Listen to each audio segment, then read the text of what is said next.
अस्सलामु अलैकुम। आज हम आपको सुनाने वाले कैसे नबी सल्लल्लाहु अलैहि वसल्लम दुनिया में ईमान को फैलाया। सिर्फ आपके 5 मिनट लूंगा। नबी का वाक्य है पूरा, लास्ट तक देखकर जाना। चलिए शुरू करते हैं। बिस्मिल्लाहिर्रहमानिर्रहीम। मक्का की रेत पर गर्म हवाएं चल रही थीं। सूरज की तपिश इतनी तेज थी कि रेत भी अंगारों की तरह जल रही थी। लेकिन इस गर्मी से कहीं ज्यादा दहक रहा था हुकूमत का तकब्बुर, कुरैश के सरदारों का घमंड। वह दौर था जब मक्का में नबी सल्लल्लाहु अलैहि वसल्लम ने पहली बार यह पैगाम दिया था कि मिन ला इलाहा इल्लल्लाह मोहम्मद रसूलुल्लाह, अल्लाह के सिवा कोई माबूद नहीं और मैं उनका सच्चा रसूल हूं। लोग हैरान थे क्योंकि वह शख्स जिसने कभी झूठ नहीं बोला, जो अमीन और सादिक कहलाता था, अब उन्हें मूर्तियों से तौबा की दावत दे रहा था। लेकिन मक्का के सरदारों को यह बात नागवार गुजरी। उन्होंने रसूल सल्लल्लाहु अलैहि वसल्लम पर ताने कसे, पत्थर फेंके और उनके घर के बाहर गंदगी फेंक दी। फिर भी नबी सल्लल्लाहु अलैहि वसल्लम ने कभी बदला नहीं लिया। एक दिन जब मक्का वालों ने उन्हें ताइफ से पत्थर मारकर निकाल दिया तो रसूल सल्लल्लाहु अलैहि वसल्लम जख्मी हो गए।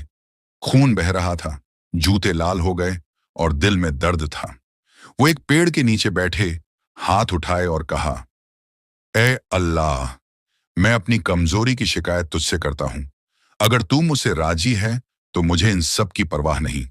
फरिश्ता जिब्राइल अलैहिस्सलाम आए और बोले, ए मोहम्मद, अगर आप चाहें तो मैं इन सब को पहाड़ों के नीचे दबा दूं।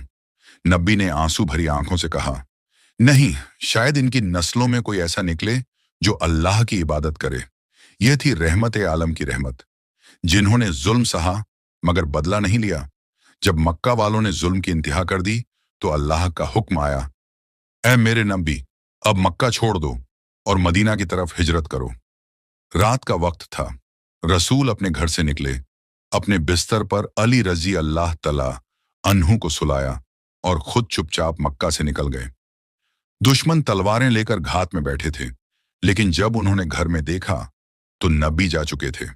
रसूल और उनके साथी अब्बू बकर रजी अल्लाह ताला अन्हु गारे सौर में 3 दिन तक छुपे रहे। दुश्मन इतने करीब आ गए कि उनके पैरों के निशान गुफा के दरवाजे पर थे। अब्बू बकर रजी अल्लाह ताला अन्हु बोले, या रसूल अल्लाह, अगर उन्होंने नीचे झांक लिया तो हमें देख लेंगे। नबी मुस्कुराए और कहा, गम ना कर, अल्लाह हमारे साथ है, अल्लाह हमारे साथ है। अल्लाह ने मकड़ी को हुक्म दिया कि गुफा के दरवाजे पर जाला बुन दो ताकि दुश्मन समझें कि कोई अंदर नहीं गया। 3 दिन बाद रसूल मदीना पहुंचे और वहां से इस्लाम की नई सुबह शुरू हुई। साल गुजरते गए, मदीना में इस्लाम फैलता गया। वो लोग जो कल दुश्मन थे अब कुरान की रोशनी में बदल गए। रसूल की रहमत और अदल ने लोगों के दिल जीत ली। फिर अल्लाह का हुक्म आया, अब वक्त है मक्का की फतह का। रसूल ने 10,000 सहाबा के साथ मक्का की तरफ कूच किया, लेकिन उनकी नीयत जंग की नहीं थी, बल्कि अमान और रहमत की फतह थी। जब काफिला मक्का के करीब पहुंचा, रसूल ने सिर झुका लिया। उनके होंठों पर यह दुआ थी, ऐ अल्लाह, आज हमें फतह दे मगर बिना खून खराबे के।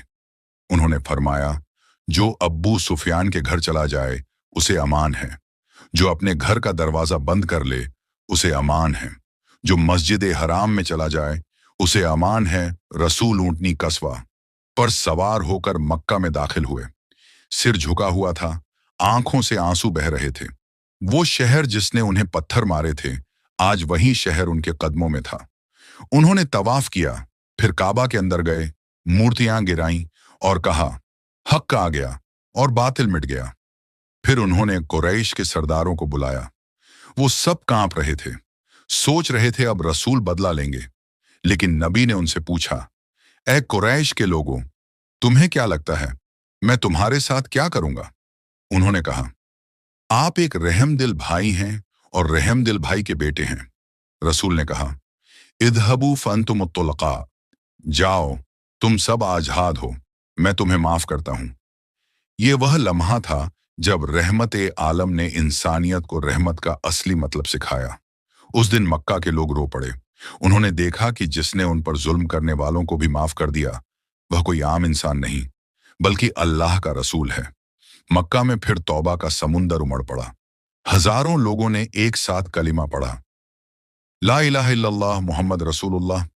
नबी ने कहा, आज किसी पर जुल्म नहीं होगा क्योंकि इस दिन रहमत का ऐलान है। और फिर उन्होंने फरमाया, जिसने रहमत नहीं की उस पर रहमत नहीं की जाएगी।